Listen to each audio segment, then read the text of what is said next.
Welcome to Paranormal Heart, a place where people can talk about their paranormal experiences.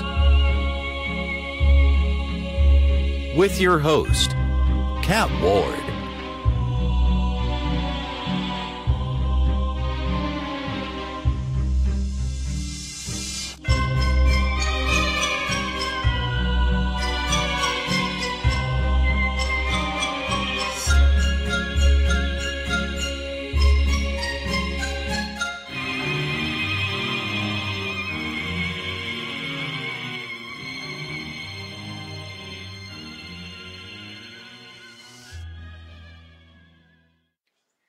Hello everyone, welcome back to Paranormal Heart. I'm your host, Kat Ward. Folks, in episode 7, I'm very excited to tell you about my guest, but before I go there, I just want to let you know that last time you listened to my show, you could find me on Podbean, on YouTube under Paranormal Heart, as well as on YouTube under Conflict Radio. And now you can catch me on Black Swamp Digital Radio on Saturday nights at 8 p.m. So look for Black Swamp Digital Radio, and that's with your host, Arizona Tramp. So my next guest grew up knowing she could see things that other people couldn't. She is sensitive rather than a medium, and although she considers herself a Catholic, she is also a Wiccan. I'm looking forward to hearing her experiences, so please help me welcome Debbie. Hello, Debbie. Hi, Kat. How are you? I'm doing great. How are you? Doing great. Thank you very much for being on. No problem. Glad to be here. I'm very excited for this. Yeah, you're my first interviewee. Oh, that's awesome. Interviewer. That's great. So just if you want to start, you can start by telling us a little bit about yourself and then jump right into your experiences. Well, I am 61. I live in northern Nevada now. Born and raised in California. And just looking for another appointment right now. But I'm on several waiting lists and doing the waiting game. Yeah. As far as my experiences, I can remember way back. Oh gosh, I was a little girl, and I can remember talking to people I couldn't see and I couldn't hear them, but I knew they were there.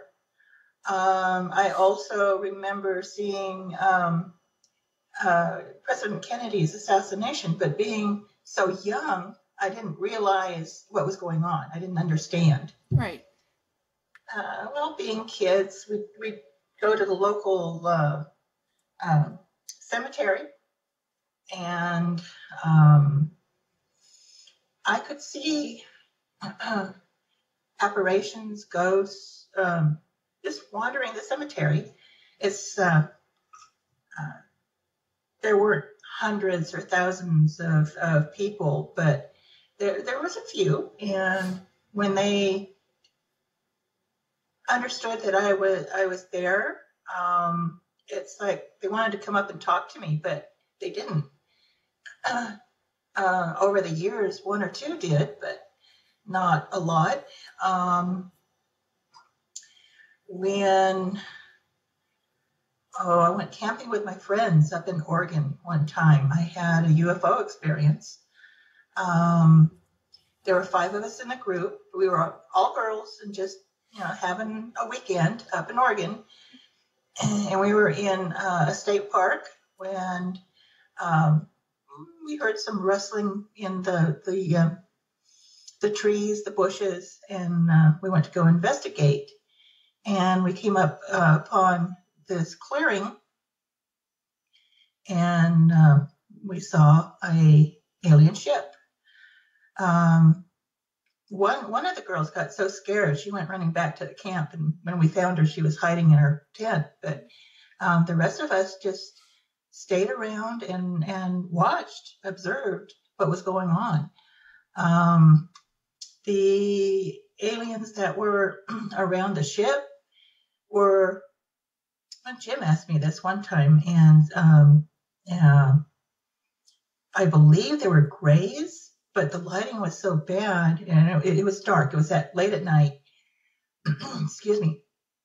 And the only light that was really around was through the opening of the ship, the hatch or whatever it was, and all we can see were these things moving around the ship, and it wasn't a round ship. It was more oval, maybe even cigar shape, but none of them bothered us. I know they knew we were there, and I'm sure that there was at least one or maybe two of them that were behind us in the trees, observing us. But again, nobody bothered us. And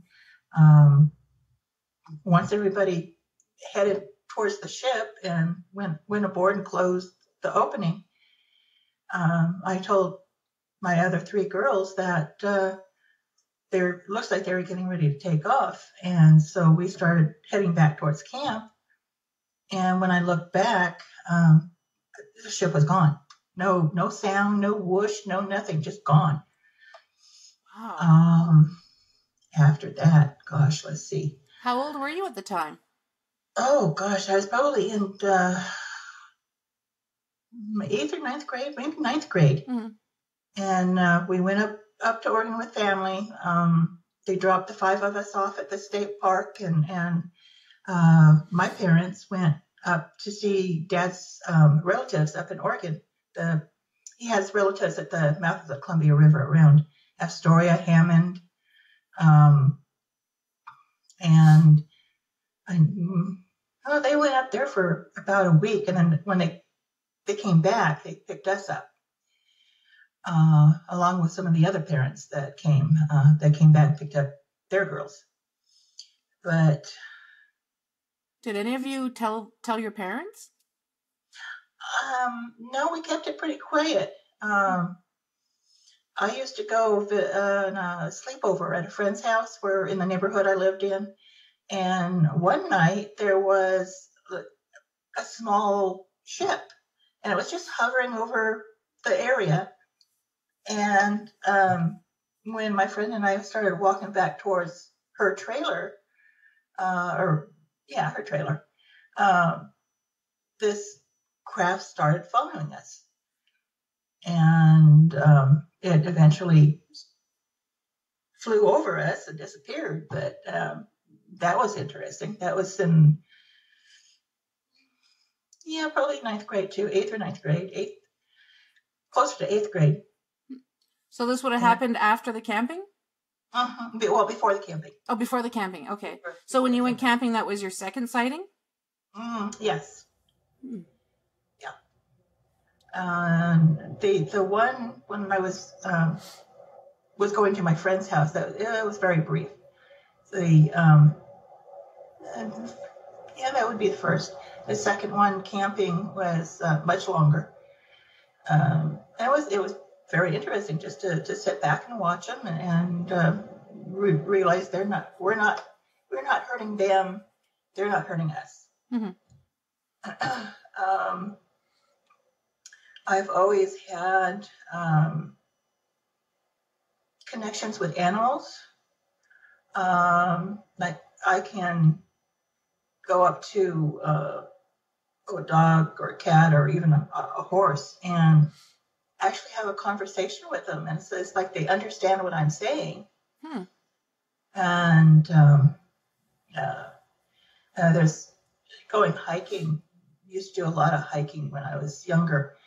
And I knew there was wild animals around, but they never came around and never bothered me or if I had a dog with me, nobody would bother me. None of them. I love nature. I love, hiking, camping. We were maybe 45 minutes to an hour away from the ocean where we lived. And I loved driving to the ocean. When my brother and I were growing up, we'd go Mom and Dad and my brother and I would load up Grandma, and we'd head for the coast for a cookout. And I'd go for a walk along the beach, or I'd head over to my favorite spot and sit on a rock and just watch the ocean. It was great. Did you ever have any of the wild animals go up to you when you're just sitting there? Yeah.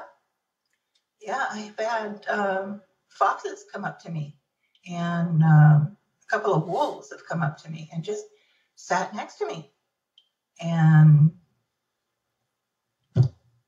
just I talked to them. They kind of would look at me, and they one wolf in particular would let me pet her. I knew she was female, but she let me pet her. Yeah. That seems to be a common thing with sensitive, that animals, wild or domestic, always seem to be attracted to them. Yeah. And as far as I can remember, I've always had this connection with animals. Also, when I was in ninth grade and going into 10th grade, I belonged to a coven. Just for a couple of years, but it was a very interesting experience. And if I can develop my powers even more, I'd even consider myself being a witch. But right now, suffice to say, I'm just a sensitive. Yeah. So have you ever... Sorry, go ahead. No, go ahead. No, have you had any experiences with spirits as well? At being sensitive, usually I find sensitives have experience with ghosts, that they can see them and actually have conversations sometimes. Oh yeah. They're living where I am now. When I first moved in here, the way I had my furniture arranged, the kitchen is right off the living room, and there was a white shadow, I don't want to say mist, but a white shadow. And it was small, so it was close to the ground. And it would come through the kitchen wall from the apartment behind me and across the kitchen into the living room and out the wall. And that was interesting, but also these apartment buildings, they used to belong to one of the bases around here. And they were built back in the late 30s, early 40s. And eventually they were moved where they are now here in the 1960s. So they've been around for a long time. And there's a fellow, a spirit that walks around. And I call him Sarge. He's in a uniform. And when I first saw him, I thought he was residual to the buildings. But I was able to talk to him, and he's not here to hurt anybody. He's here to guard the property, watch over it, watch the buildings, and protection. When I eventually move, I'm going to miss talking to him, but it might be somebody else where I'm moving to. Who knows? Maybe. The first time you spoke to him, did he kind of look at you like he was surprised you could see him? Because I've spoken with some people. Yeah. And then I didn't see him for probably a week, and then he came back. And because I like to sit outside in the evening and watch the stars and just commune, I guess you'd call it. And he came up to me and we started talking. What did he say? Well, he was talking about his experiences being in the military. I asked him questions like how long and what branch of the service he was in. He was hesitant to answer some of the questions, but he was in a Marine battle uniform, And the name on his uniform was black. It was blanked out. I couldn't read it. But he had sergeant stripes on his uniform. And he wanted to know how I could see him. And I asked him if he wanted to cross over to continue his journey. And he said, no, he wanted to stay here. And so we just started talking about everyday things, really. True military personnel, even in death, where they want to protect people, it sounds. Yeah. I go once a month to the local veteran cemetery here in town, and they have an unaccompanied service. And cemeteries have always been hard for me, but I go. Excuse me, and I can see soldiers. We had a friend. I go to the dog park every morning with my dog, and we're the dog park group that meets every morning. And one of our guys, he was 92 when he passed away. He had been in the Air Force during World War II. He was assigned in Hawaii, and he was buried at the cemetery with his wife. And I can see them walking hand in hand as a couple around the cemetery. There's another person who is one of the dog park group. She is a part of the American Legion who does the services there at the cemetery. And her husband passed away probably 11 years ago now. And I can see him waiting. It's like he's waiting by a tree, waiting to talk to his wife. And he is in a sheriff's uniform because he was in the sheriff's department when he passed away. And it's like, I don't know if I want to tell this person if I can see her husband, that I can see her husband, and I know what he's doing. He's waiting for you, waiting to talk to you, or not, because I'm not sure if she's a believer. Talking to her, and maybe she is, maybe she isn't. I just have to. I just need to set her aside one day and just talk to her and see what she'll say. But there's other people at the cemetery that I see, aspirations, and there's not only the graves in the ground on the lawn, but there's also a wall where a lot of the veterans are interred. They've been cremated and their ashes are put in the wall. Oh.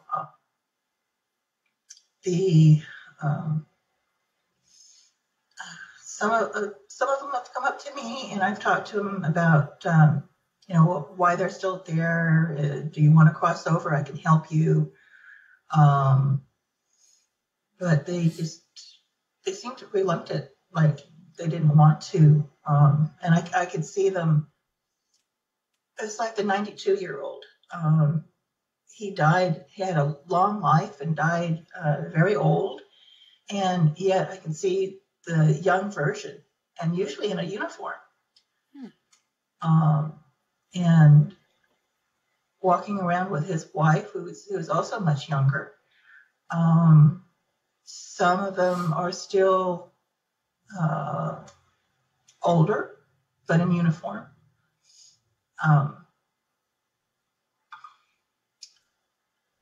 Sounds like you've always been comfortable with your abilities, because a lot of times people, especially when they're young, they have a really hard time understanding why they can see this. So have you ever had like confusion when you were young, or has it always been something you were comfortable with? I did when I was younger, confused, uncomfortable. Yeah. But as I got older, I got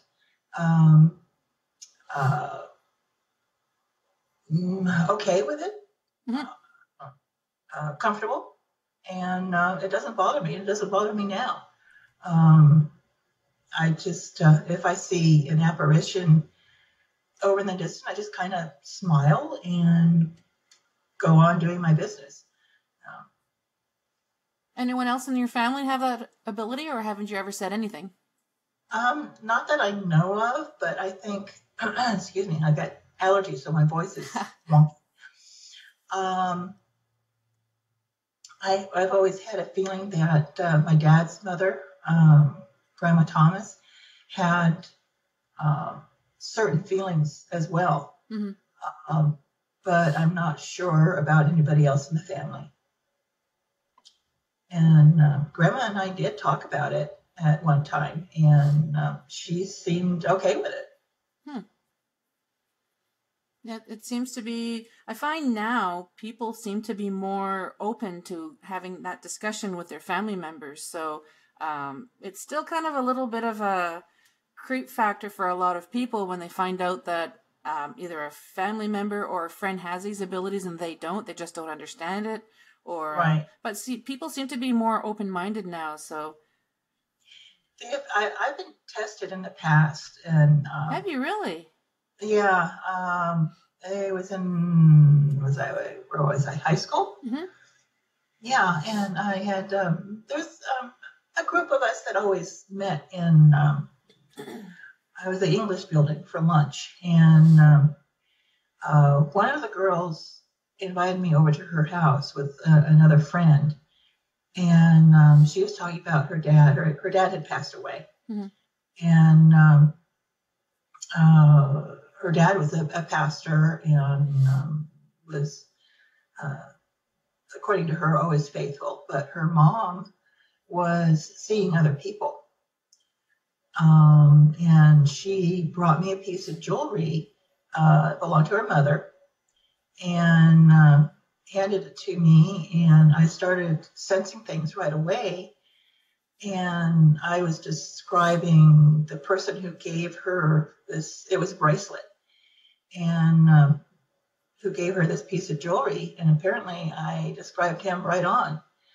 And it turned out to be her boss. She worked at a piano company. Yeah. And it turned out to be her boss. Oh, wow. Was she surprised over that? Yeah. Very surprised. And I had... that would be awkward going back to work. Yeah. Former sister-in-law wanted to test my powers as well. And we had family up by a lake. I had family up by a lake. And we went for a drive one day to go visit. And we talked to the family friends and walking around the property, and we walked towards the lake. There was a log to sit on, and she started asking me questions about her marriage and about my brother-in-law, my actual brother-in-law, and their marriage and their kids. And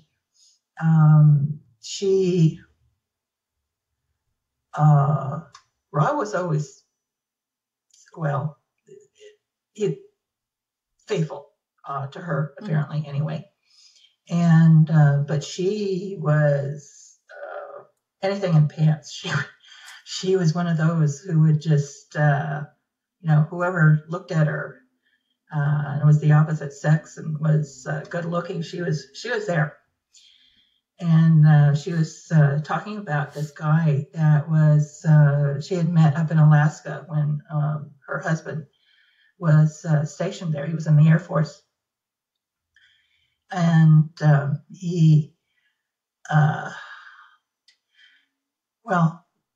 my former sister-in-law was interested in my powers and to see if I could describe this person, one. And she gave me a ring, a piece of jewelry that he had given her And I had it in my hand, and I was just had my eyes closed, and I was seeing if I could sense anything. And I started describing this guy, and then she said she showed me a picture of him, and I said, "Yep, that's him," and she agreed. Yeah. So that was another experience. Well, those were the two experiences as far as testing my abilities went. And did she doubt you in the beginning, do you think? Oh yeah. She said, you can't, you can't do this. You don't know what you're doing. You don't know, you can't do this. And yes, I can. Yeah. And you proved it to her. Oh yeah. Yeah. So where else have you ever seen spirits other than the graveyard and where you're living now with Sarge? I have my parents' ashes here in the apartment, and I know that they've been around. I've seen them. I've talked to them, but they're not here all the time. Mm-hmm. And I know Grandma's been here. Wherever I've lived, Grandma has been here. She passed away back in 82, 83. And since she passed, I know I could sense her. I can feel her. Mm-hmm. And that's wherever you go, she's always with you? Yeah. Do you feel when you move that because Sarge knows you can see him and you've had a conversation with him, do you feel he'll follow you, or do you think he'll stay? He might. I don't know. But my feelings are that he will probably stay here with the buildings. Yeah. And I just lost my train of thought. Well, that happens to me. I say my train derailed. Yeah, maybe Sarge will feel that duty comes first, and he's going to stay behind and protect anyone who's there. Very possible. Yeah. Very possible. And I know I'm looking at the next town away, which is actually 29, 30 miles away. So we're the town I live in. I'm kind of stuck between Reno and this other town, Fallon, and it's 29 miles one way to get to Reno, 29 miles the other way to get to Fallon. So we're kind of in between, in the middle. Mm-hmm. Well, let's see. In the past, I know I've seen other aspirations, other family members, neighbors who have passed, and just generally going around town and seeing certain apparitions that are walking down the street, for instance, or there's an area here in Fernley that was a dairy a long time ago. And it's been turned into, or most of the dairy has been turned into a subdivision. And I'll go drive down to the subdivision, and I'll just park and see what I can see. And I've seen, maybe the farmer, the rancher looking after the cows. It was a dairy farm.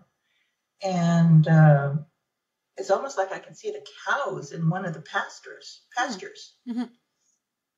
And it's just, at first it was an eerie feeling, but then I'll go there and I'll just sit in the car and watch them, or I'll get out of the car and lean up on the car and just see what I can sense, see what I can see.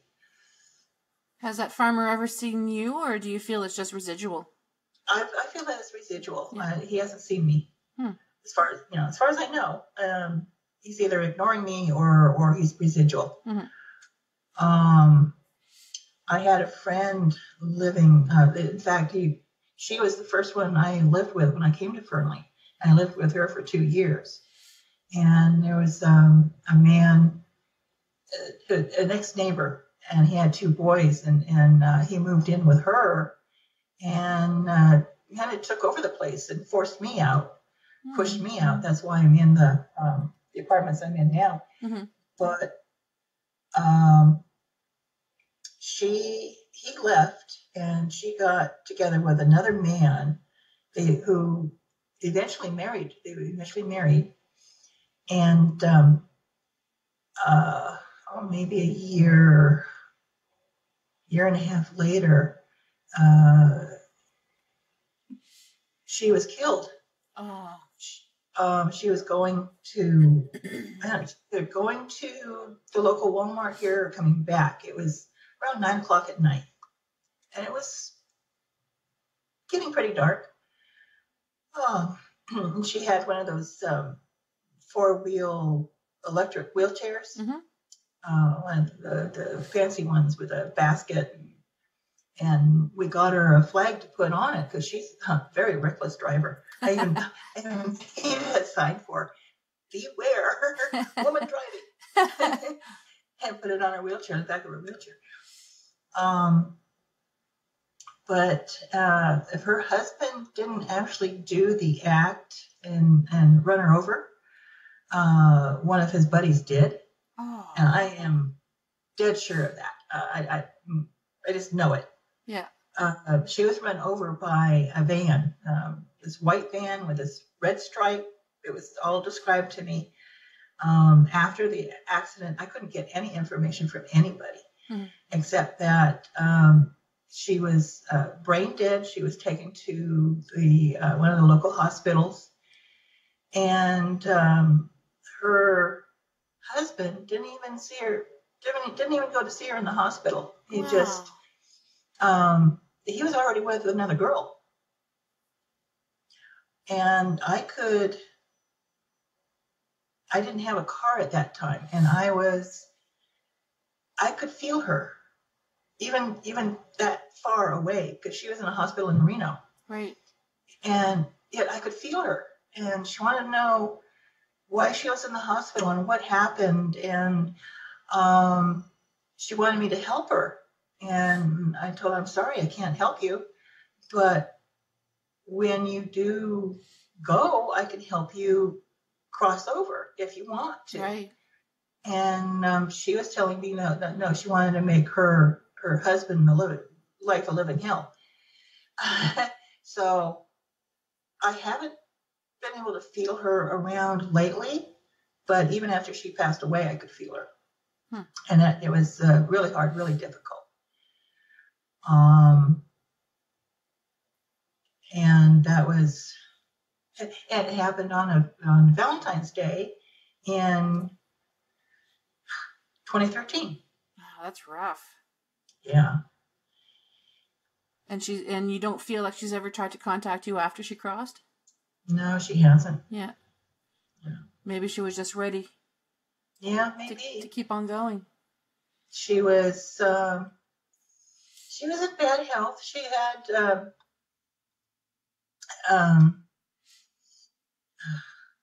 she was on Social Security disability like I am.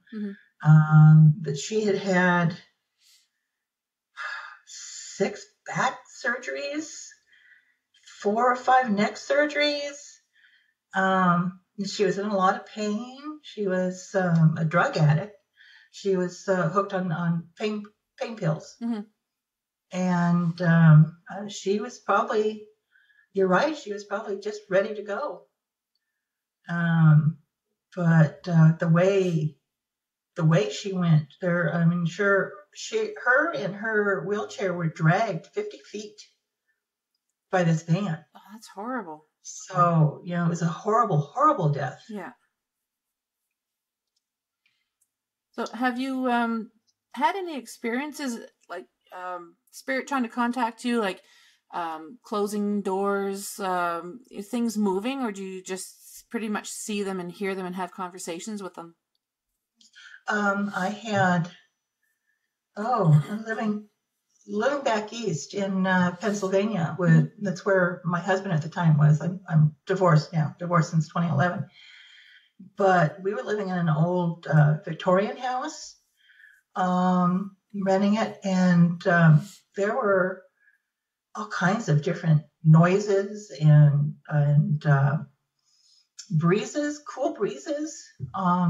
And a few times when I went up into the attic, half the attic was turned into like an office, Right. and there was the other half of the attic that was still an attic, and it was really strange feelings in there. And there was a door that I could open into a space. It looked like a storage space. There was a lot of boxes there with posters. And the last occupant of the house worked at a grocery store and worked there for years and years and years. And in fact, I think he owned it. But I was always getting feelings of a riverboat captain. We lived really close to the Susquehanna River. And going up and down the stairs, it had a beautiful staircase, and going up into the second level was sometimes a very interesting experience for me, because I could feel this energy around me, and it would get really cool. And I knew it wasn't the grocer. I kept feeling and sensing that it was a captain, a riverboat captain. Mm-hmm. And the whole time we were living there, it was strange. And a door would open, or I had an old curtain across a doorway, and it would flap, and there was no breeze, no windows open, no nothing, and it would just flap. And sometimes a window would open, and there was it was a very old house, Victorian, and there was a lot of creaking, people, somebody walking on the floor, and the wood floor creaking. And but I never really saw anybody. It was just feelings. Right. And I never talked to anybody. I tried, but nobody answered. Have you ever had any experiences that really scared you?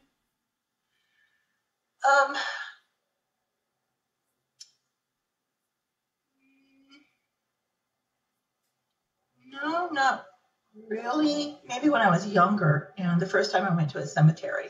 Right. Yeah, I was scared there until I realized what was going on. And but ever since then, not really. I know that there are probably demons out there, but I have never had any issues with a demon. This is a good thing. I have seen, gosh, where was I? I was still living in California, and saw a dark shadow going through a yard and disappearing into a house that was down the street from where I was living. The people who lived in that house didn't seem like it bothered them, or maybe they didn't see the shadow. I don't know. But I didn't go talk to them. They didn't talk to me. They were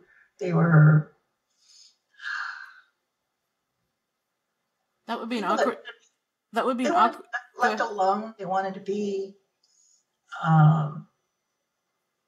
just do their own thing. Yeah. And I didn't know if they were had feelings, if they were dealing in witchcraft or what they were doing, but they just wanted to be left alone.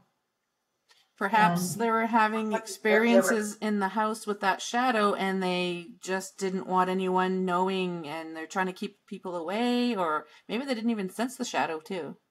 Yeah, that could be.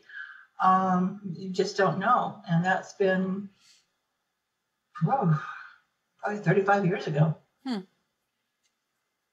I've come across a few people over the years that in the beginning they seem kind of distant. And then for some reason they start opening up about experiences that they've had in the past, And it was just their way of shielding themselves from other people because they didn't want these entities following them or affecting them. So they just kind of, shut the world out. Yeah. There's some of the group, the dog park group, they are also sensitives or mediums, and all of them are female, and they're very interested in paranormal and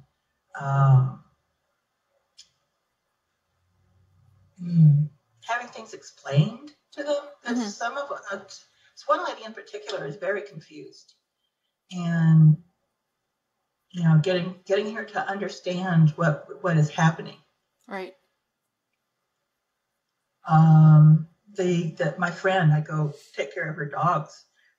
Excuse me again. The street she lives on, there was a house that caught fire, and it was pretty well burnt to the ground. A lot of fire damage. Mm-hmm. And the owners rebuilt this house, and they painted it purple and with black trim. And you can't miss that house. No. But every time I go by that house, to go to my friend's house, I get these very odd feelings, not only about the house, but the people living in the house.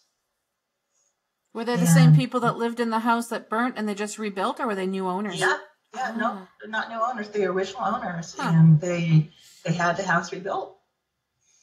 And there's places I've been to, buildings or houses, and I want to know what was there originally. What was on the property before the house or the building was put there. Mm-hmm. Because I get really odd feelings on going certain places. And so I started asking questions about the history. I'm also a history and anthropology buff and history anthropology major. And I just love learning about different areas and what was there originally. Right.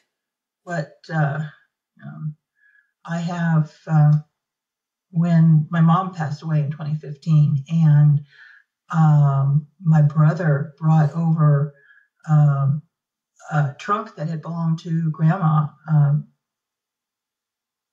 Dad's mom, Grandma Thomas, and 3 of Mom's boxes. And I've been going through them and looking at pictures, and because there are tons and tons of pictures, and I don't know how many photo albums there are, but there's also blueprints rolled up and put in a tube, and I rolled them out and looked at them, and it is the blueprints of Astoria, Oregon. And blueprints of Hammond, Oregon. And it talked about, it showed, the blueprint showed how the houses went and what is where, and the Astoria column, the plans for them to build the column, and because they're right on the Columbia River, and the mouth of the Columbia, and the Pacific Ocean is right there. And it was really interesting looking at those blueprints. And through the years, I know that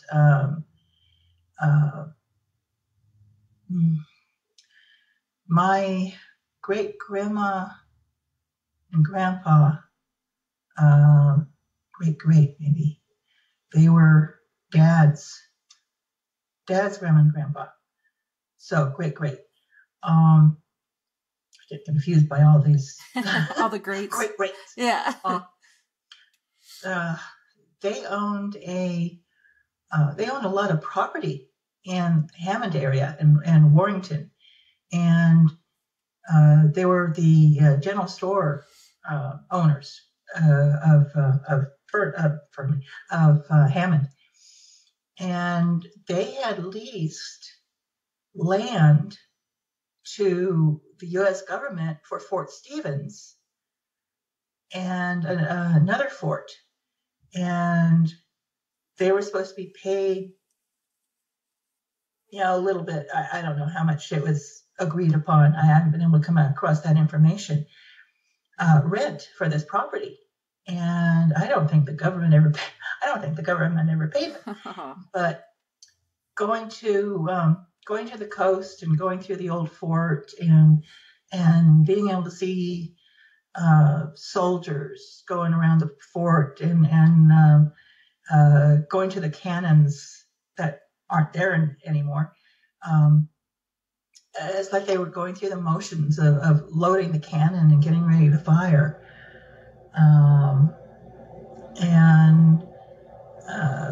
There is a specific shipwreck on one of the beaches there close by, and the ship is called Peter Ardale.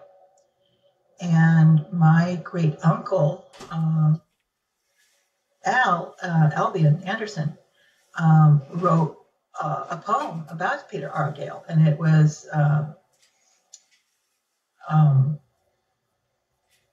published. And when I go along the beach and go to what's left of the ship, and nobody died on the ship. They were all, the ship was beached and everybody was rescued, even the livestock that were on the ship. But there were odd feelings. I didn't want to leave the ship. Mm-hmm. Is the ship still there? Yeah, well, not much of it is left, but right. It's a lot of it is deteriorated and washed away, and with time. But there's part of the skeleton is still there. Wow. And I don't know. It was odd to me. I felt attached to the ship in some way, and I know great grandma and grandpa and grandma and her sister were just, I believe they were teenagers, young teenagers when the ship ran aground. And I know everybody in town and got their horses and carriages and went down to the beach to rescue these people. And I know I've seen pictures. I don't have them. They're probably with Aunt V's relatives, Uncle Al and Aunt Vivian. Aunt Vivian was grandma's sister, mm-hmm. And but I know there was pictures that I saw. In fact, it was Uncle Al that showed me these pictures, and they had it showed the ship, and it showed how the rigging and the sails were all tattered, and all these townspeople helping to bring passengers and sailors off the ship onto the beach and taking them to their homes to help them get warm, give them dry clothing, give them food. And looking at these pictures, it's almost like when I've gone down to the ship, I can see these wagons. I can see the people. And I don't know how else to describe it. It's is it more like a memory that you had? Is that how? Yeah, I think so. Yeah. And you weren't there at the time. Oh no, I wasn't even born. No. This happened back in early 1900s, maybe 1920. Could have been earlier than that. Yeah, in fact, it was earlier than that, about 1915.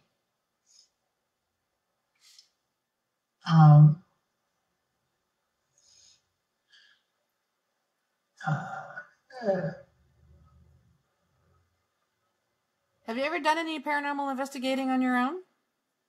I haven't. I've wanted to, but I haven't had the opportunity to do any investigating. In fact, living here, I tried to get in contact with a couple of paranormal groups that are here. They work out of Reno, mm-hmm. and I wanted to go with them to see what it was like before I joined the group, and see what they do, and see what I could feel and experience and sense. And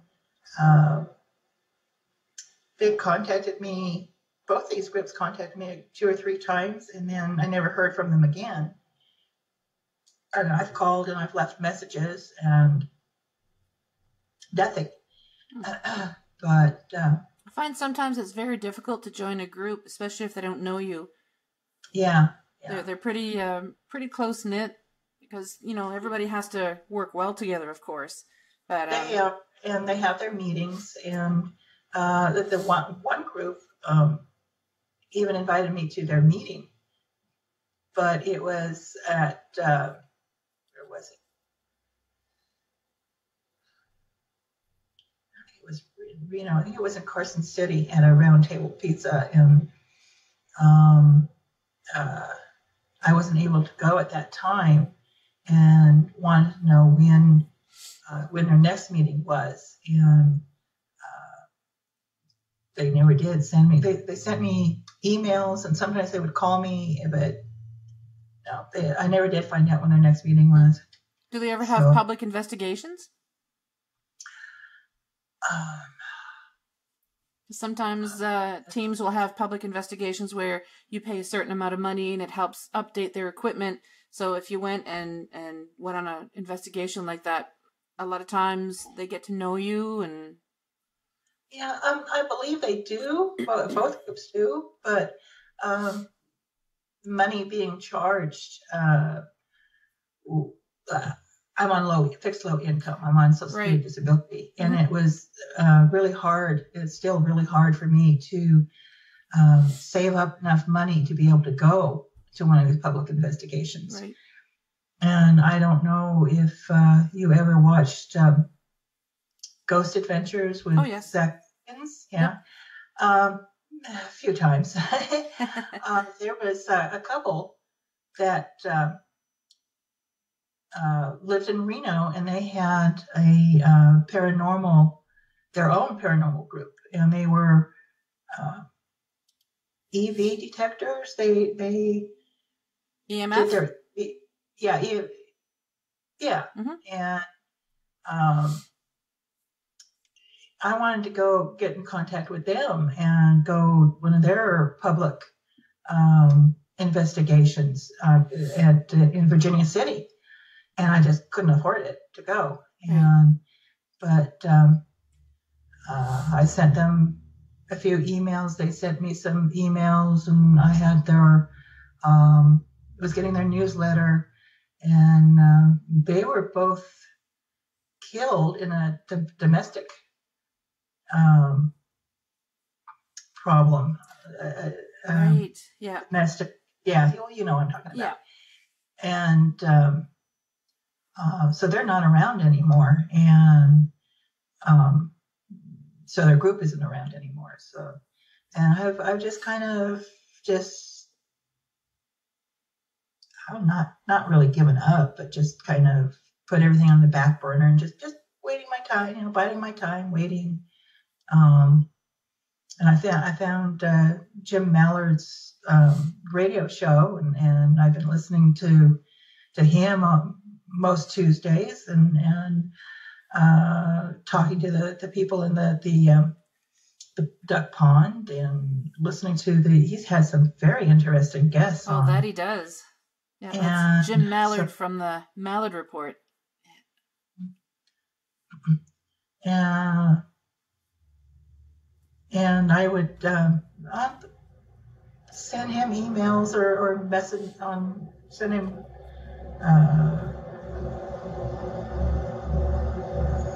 messages on Messenger and Instagram, and so we've talked back and forth through the years, and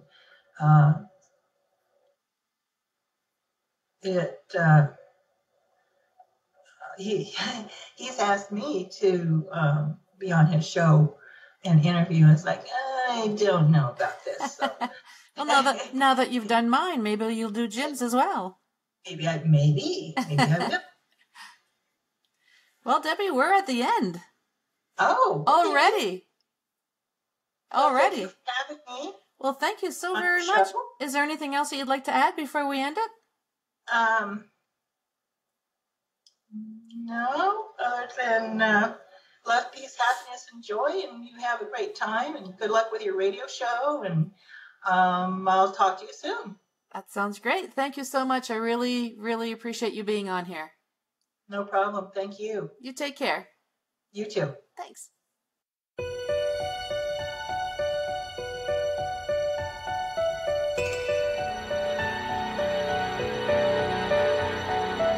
Well, we've made it to the end of another episode.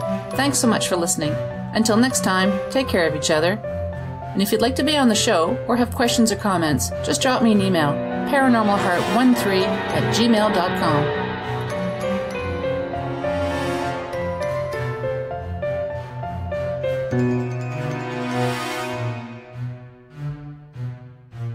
Paranormal Heart would like to extend a special thank you to PurplePlanet.com for supplying the music for the show. The views and opinions expressed on Paranormal Heart are those of the host and participants.